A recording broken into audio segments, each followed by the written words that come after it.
Mahirap sabihin kung ano ang pakiramdam ng umuwi ka pagkatapos ng 11 taon ng pagiging OFW. Hindi ko na nga mamukhaan ang lugar na to. Pero may mga bagay na sadyang hindi nagbabago.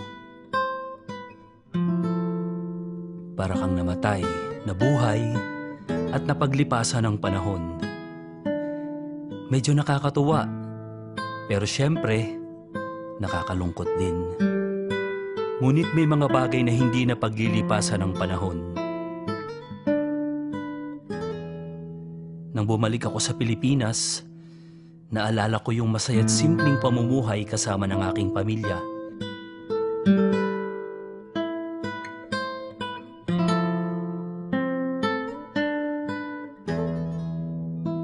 Ngunit nung hindi ako namukha ni inay, mas masakit pa yun kaysa sa 11 taon sa abroad.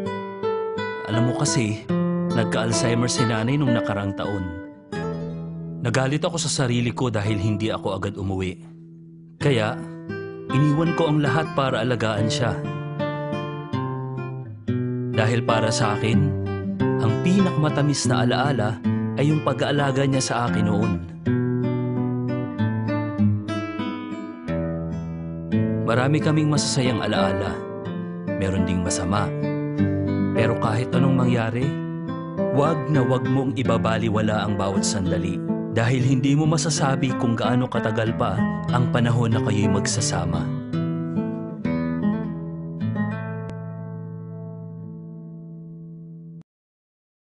Sana'y di magmaliw ang dati kong araw nang munti pang bata sa piling ni nanay.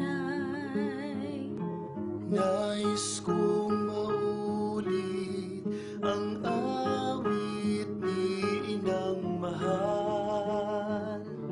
Awit ng pag-ibig habang ako'y nasa duyan. Sa aking pagtulog na labis ang himbing, ang bantay ko'y tala, ang tanod ko'y bituin. Sa piling ni nanay, langit ay buhay. Puso kong may dusa